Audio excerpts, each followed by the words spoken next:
Hello everyone दोस्तों, कैसे आप सभी लोग। द पॉलिटिकल मास्टर में आप सभी का स्वागत है। दोस्तों, जैसे कि आप सभी को पता है कि सीबीएसई क्लास 10th के जो एसएसटी के पेपर है वो 30 नवंबर यानी आज है।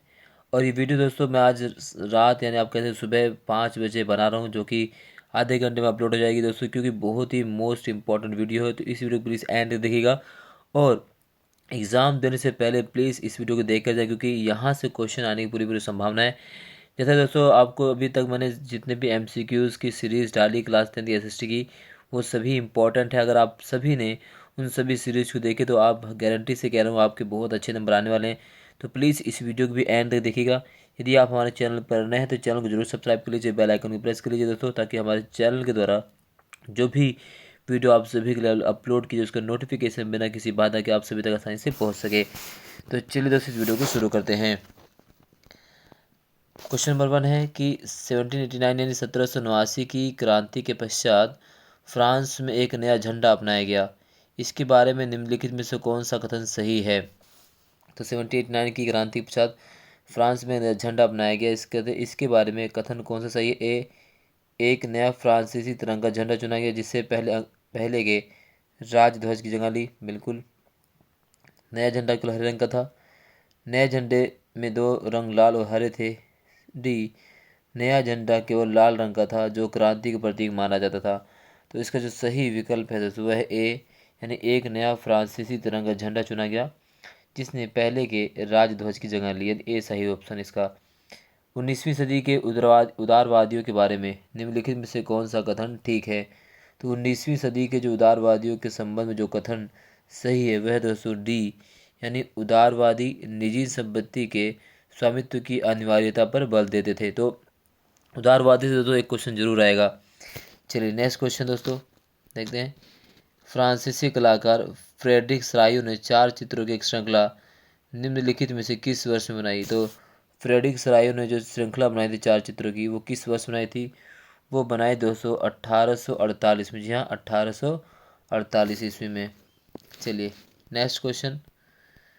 1804 की नेपोलियन की नागरिक संहिता को आमतौर पर किस नाम से जाना जाता है। तो वो है दोस्तों सी, यानी नेपोलियन की नागरिक संहिता। क्रांतिकारी फ्रांस में मत देने का अधिकार निम्नलिखित में से किसको प्राप्त था।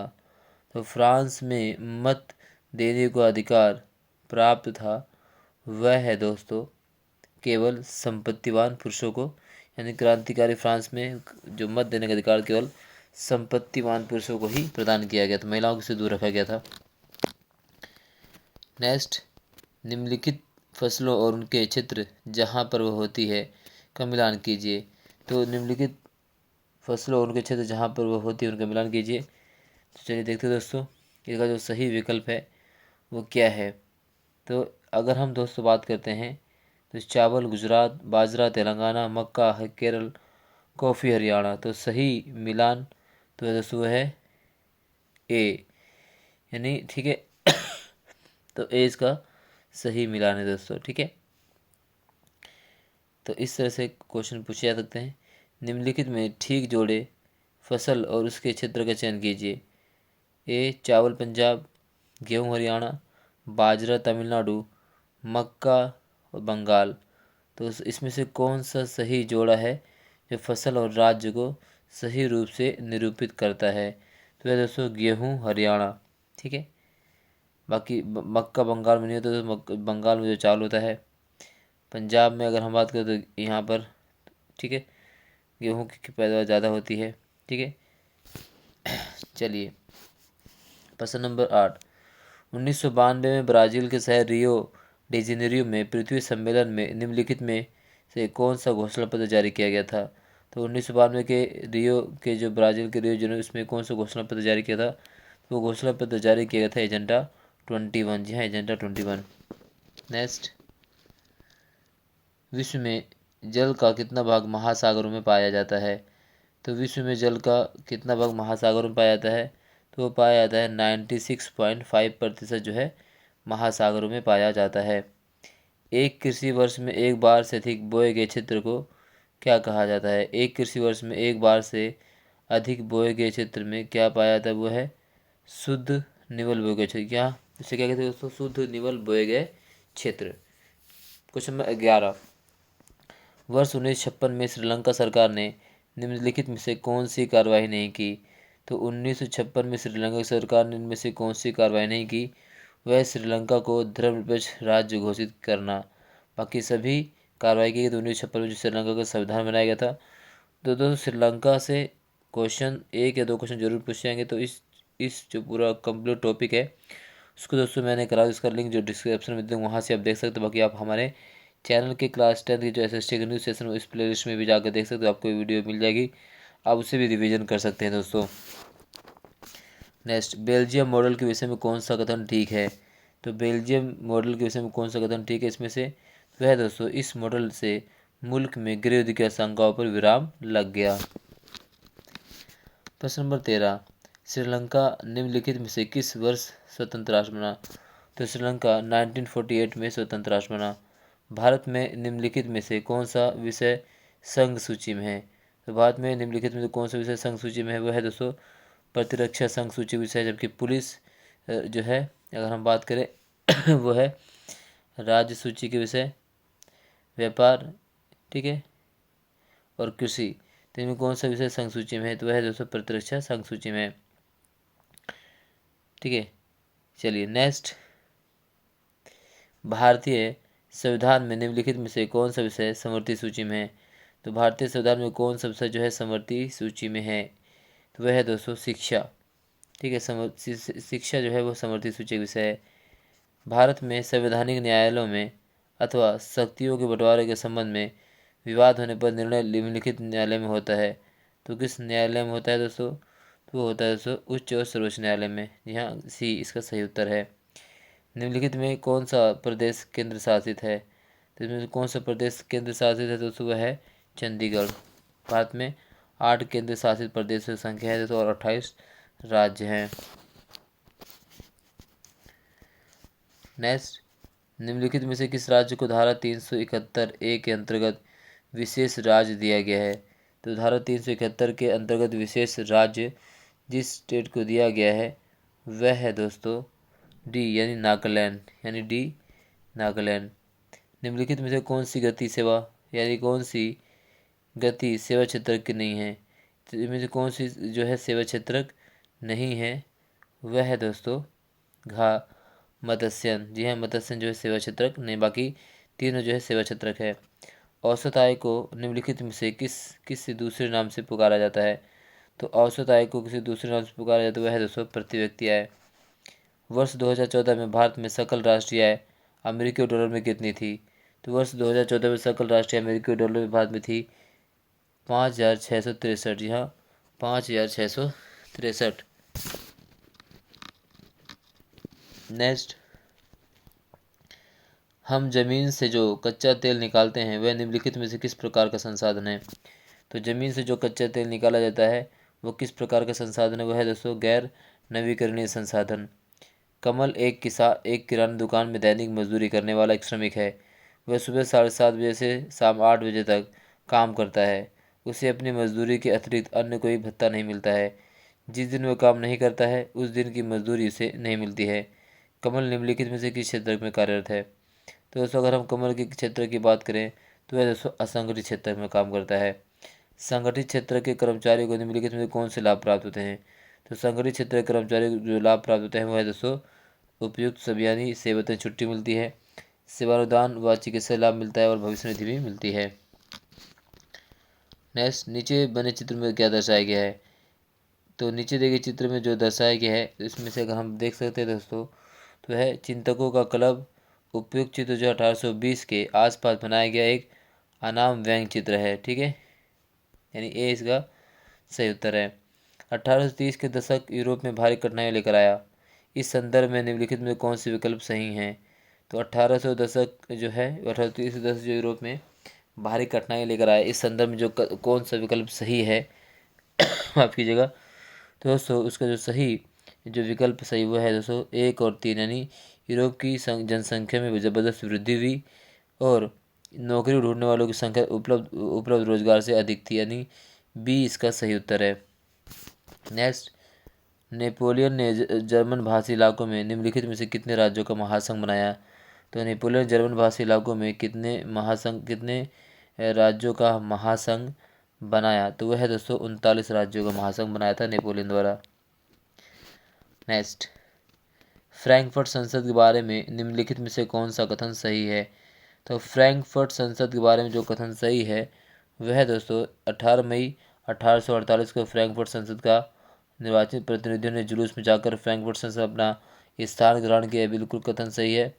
इसके अलावा दोस्तों जो इसमें से एक और जो कथन सही है वह है यह संसद सेंट पॉल चर्च में आयोजित की गई, यानी ए इसका सही विकल्प है। 29, निम्नलिखित जानकारी के आधार पर संसाधनों को पहचानिए। तो निम्नलिखित जानकारी के आधार पर संसाधनों को पहचानना है तो वह है दोस्तों अंतर्राष्ट्रीय संस्था द्वारा नियंत्रित करना, तटरेखा से 200 समुद्री मील की सीमा होना, किसी देश का अधिकार न होना, अंतर्राष्ट्रीय सहमति के बिना उपयोग नहीं। तो यह दोस्तों यह है अंतर्राष्ट्रीय संसाधन, यानी सी इसका सही उत्तर है। हमारे देश में कुल कितने प्रतिशत बोए गए क्षेत्र पर तिलहन की फसल उगाई जाती है? तो हमारे देश में कुल कितने प्रतिशत बोए गए क्षेत्र पर तिलहन की फसल उगाई जाती है? तो है दोस्तों 12% पर। नेक्स्ट, श्रीलंका में 1948 में सिंहली समुदाय के नेताओं ने अपनी बहुसंख्या के बल पर निम्नलिखित में से क्या करना चाहा? तो शासन पर प्रभुत्व जमाना चाहा। जी हाँ। प्रश्न नंबर 32, बेल्जियम का मॉडल एक सफल मॉडल साबित हुआ, जिसके कारण निम्नलिखित सही का चयन कीजिए। तो बेल्जियम का मॉडल एक सही जो है साबित हुआ, तो इसका जो सही है उपरोक्त सभी। नीचे दो कथन अभिकथन ए और कारण आर दिए गए हैं, उनको पढ़कर नीचे दिए विकल्पों में से उपयुक्त विकल्प का चयन कीजिए। ए 1956 में कानून बनाकर सिंहली को एकमात्र राजभाषा घोषित किया गया और विश्वविद्यालय और सरकारी नौकरियों में सिंहलियों को प्राथमिकता देने की नीति अपनाएगी, बिल्कुल ठीक है। सिंहली समुदाय ने बहुसंख्यक परिस्थिति की स्थापना करने की कोशिश की, ये भी बिल्कुल सही है। तो इसका जो सही विकल्प है दोस्तों अभिकथन ए और कारण आर दोनों ठीक है और आर द्वारा ए की ठीक व्याख्या की गई है। नेक्स्ट, निम्नलिखित का मिलान कीजिए। तो अगर मिलान की बात करें दोस्तों इसमें जो मिलान आएगा उसको देख लेते हैं दोस्तों। इसमें क्या आएगा? ए यानी व्यापार दोस्तों राजसूचिक विषय है, ठीक है। और शिक्षा की अगर हम बात करें दोस्तों तो शिक्षा जो है समर्थी सूचक विषय है। इसलिए प्रतिरक्षा जो है संघ सूचक विषय है और कंप्यूटर जो है दोस्तों वह अवशिष्ट शक्तियाँ हैं, ठीक है। तो यानी ए तो सही उत्तर है। प्रश्न नंबर 35, केंद्र और राज्य की सरकारों के मध्य संविधान में संशोधन करने का विवाद चल रहा है, इस विवाद का फैसला निम्नलिखित में से कौन करेगा? तो इस विवाद का जो फैसला करेगा दोस्तों वो करेगा सर्वोच्च न्यायालय। भारत में अनुसूचित भाषाओं में सबसे अधिक बोली जाने वाली भाषा कौन सी है? तो सबसे अधिक अनुसूचित भाषाओं में सबसे अधिक जो बोली जाने भाषा है वो कौन सी है दोस्तों? वह हिंदी। जब केंद्र और राज्य सरकार से शक्तियाँ लेकर स्थानीय सरकारों को दे दी जाती हैं तो इस व्याख्या को निम्नलिखित में से क्या कहा जाता है? तो इस व्याख्या को कहा जाता है विकेंद्रीकरण दोस्तों। नेक्स्ट, विधायी मामलों में राज्य सरकारें कमज़ोर हैं, कौन से विकल्प इस कथन को सत्य साबित करते हैं? तो वो कथन जो सरकारें कमज़ोर, विधायी मामलों में राज्य सरकार कमज़ोर है, कथन कौन से कथन जो सही साबित करते हैं? वह 1, 3 और 4, यानी केंद्र में को विदेशी मामलों पर शक्ति प्राप्त है, केंद्र और राज्य के कानूनों में विरोध होने पर केंद्र कानून लागू होता है और केंद्र को संकटकालीन स्थिति में राज्यों के लिए कानून बनाने की शक्ति प्रदान की, बिल्कुल ठीक है। यानी ए 3 और 4, यानी ए इसका सही विकल्प है। कथन और कारण दिया गया है दोस्तों। तो अगर देखें तो कथन क्या कहता है? विकथन, लोग बराबरी का व्यवहार और स्वतंत्रता की इच्छा रखते हैं, बिल्कुल। वे भेदभाव से अप्रसन्न होते, बिल्कुल ठीक है। यानी अभिकथन और कारण दोनों सही हैं और आर ए की ठीक व्याख्या करता है। नाई की सेवाएं किस क्षेत्र में आती हैं? तो नाई की जो सेवाएं हैं वो किस क्षेत्र में आती हैं? तो वह सेवा क्षेत्र में। एक विद्यार्थी की BMI 28 है और आयु 15 वर्ष 6 मास है, तो उसे क्या कहा जाएगा? तो उसे क्या कहा जाएगा? न्यून भारित। एक व्यक्ति एक कंपनी में काम करता है, उसे अवकाश, भविष्य निधि, डॉक्टरी सहायता आदि का सब कुछ मिलता है, तो बताइए उसका क्षेत्र कौन सा है? तो उसका क्षेत्र है संगठित क्षेत्र। माफ कीजिएगा, बी है संगठित क्षेत्र। नेक्स्ट, तो दोस्तों मैप में आपसे प्रश्न पूछा जाए, मैप भी आपसे प्रश्न पूछाएगा। तो इस मैप की अगर बात करें दोस्तों, यहाँ से आपसे क्या पूछा गया है तो यहाँ पर भारत का एक राजनीतिक मानचित्र दिखाया गया है। तो भारत के राजनीतिक मानचित्र ए की पहचान करने में, तो जो भारत के जो राजनीतिक मानचित्र है उसमें जो ए जो दोस्तों किसको संबोधित करता है, ए संबोधित करता है दोस्तों हीराकुंडा बांध। जी हाँ, क्या ये हीराकुंडा बांध, यहाँ पर क्या है हीराकुंडा बांध। जी हाँ, हीराकुंडा बांध, ठीक है। और बी जो संदर्भित करता है दोस्तों, बी उसी मानचित्र में अगर हम बी की बात करें तो बी संदर्भित करता है पंजाब और हरियाणा। यह पंजाब और हरियाणा को संदर्भित करता है, ठीक है। इस तरह से दोस्तों और भी प्रश्न जो हैं, इससे अब अगर हम बात पूछा जा सकता है कि भारत में बोई जाने वाली फसलें निम्नलिखित में किस प्रकार की हैं। तो अगर हम भारत में बोई जाने वाली फसलें की अगर हम बात करें तो हमारे यहाँ पर जो फसलें बोई जाती हैं वो अनेक प्रकार के खाद्यान्न भी है, रेशे वाली फसलें भी हैं, सब्जियां, फल भी हैं और मसाले भी हैं, ठीक है। भारत में कौन सी शस्य ऋतुएं हैं। तो भारत में अगर हम शस्य ऋतुओं की बात करें तो भारत में शस्य ऋतु है दोस्तों, जैसे एग्जाम्पल के लिए यहाँ पर देते हैं रबी, क्या है ये भी क्या है शस्य ऋतु है। रबी हो गया, खरीफ हो गया दोस्तों, और जायद, ये सभी क्या है शस्य ऋतुएं हैं, ठीक है। यानी इस तरह से और आपसे प्रश्न पूछ सकता है कि रबी फसलों को निम्नलिखित में से या रबी फसलों को कब बोया जाता है। तो अगर हम रबी फसलों को बोने की बात करें दोस्तों, तो रबी फसलों जो है शीत ऋतु में अक्टूबर से दिसंबर के मध्य कब बोया जाता है। रबी जो है शीत ऋतु में अक्टूबर से, ठीक है, शीत ऋतु में जो है अक्टूबर से दिसंबर के बीच जो है इस रबी फसलों को बोया जाता है। मुख्य अगर रबी फसलें कौन कौन सी होती हैं, अगर रबी फसलों की ये बात करें दोस्तों तो रबी फसलें हैं चावल, ज्वार, बाजरा, ठीक है। और रबी फसलों के मुख्य उत्पादक राज्य कौन कौन से हैं। तो रबी फसलों के मुख्य उत्पादक राज्य जो हैं वो हैं आपके पंजाब, ठीक है, पंजाब हैं, हरियाणा है, हिमाचल प्रदेश और जम्मू एंड कश्मीर, उत्तर प्रदेश और उत्तराखंड, ये सब के रबी फसलों के मुख्य उत्पादक राज्य है दोस्तों। इस तरह से भी आपसे प्रश्न पूछे जा सकते हैं। इसके अलावा दोस्तों जैसे जैसे पूछ सकता है कि जोसेफ मैसनी, जहाँ जोसेफ गैरिबाल्डी, जोसेफ जो गैरिबाल्डी है वो किस देश का स्वतंत्रता सेनानी था। तो जोसेफ जो गैरिबाल्डी है वो किस देश का स्वतंत्रता सेनानी था दोस्तों। तो जोसेफ गैरिबाल्डी जो था इटली का, किसका स्वतंत्रता सेनानी है, इटली का स्वतंत्रता सेनानी था कौन, जोसेफ गैरिबाल्डी। और गैरिबाल्डी ने 1834 में किस गणतंत्र युद्ध में भाग लिया। तो गैरिबाल्डी ने 1834 में किस गणतंत्र समारोह में भाग लिया था। तो जो है वो उसने भाग लिया था पिडमोंट में। जी हाँ, पिडमोंट, किस में भाग लिया था गैरिबाल्डी ने, पिडमोंट, ठीक है, पिडमोंट में भाग लिया था। ऐसे तो जो है जो अगर हम बात करें दोस्तों तो जैसे गद्यांश से प्रश्न भी अच्छे से पूछे जा सकते हैं। तो ये है दोस्तों मोस्ट इम्पोर्टेंट एमसीक्यू। दोस्तों इस मोस्ट इम्पोर्टेंट एमसीक्यू सीरीज में जितने भी मैंने पार्ट्स आपके लिख रहे हैं, अगर दोस्तों आपने सही माने सही जो वीडियो को सही प्रकार से देखा है तो आप गारंटी से अच्छे नंबर से इस परीक्षा में उत्तीर्ण होंगे।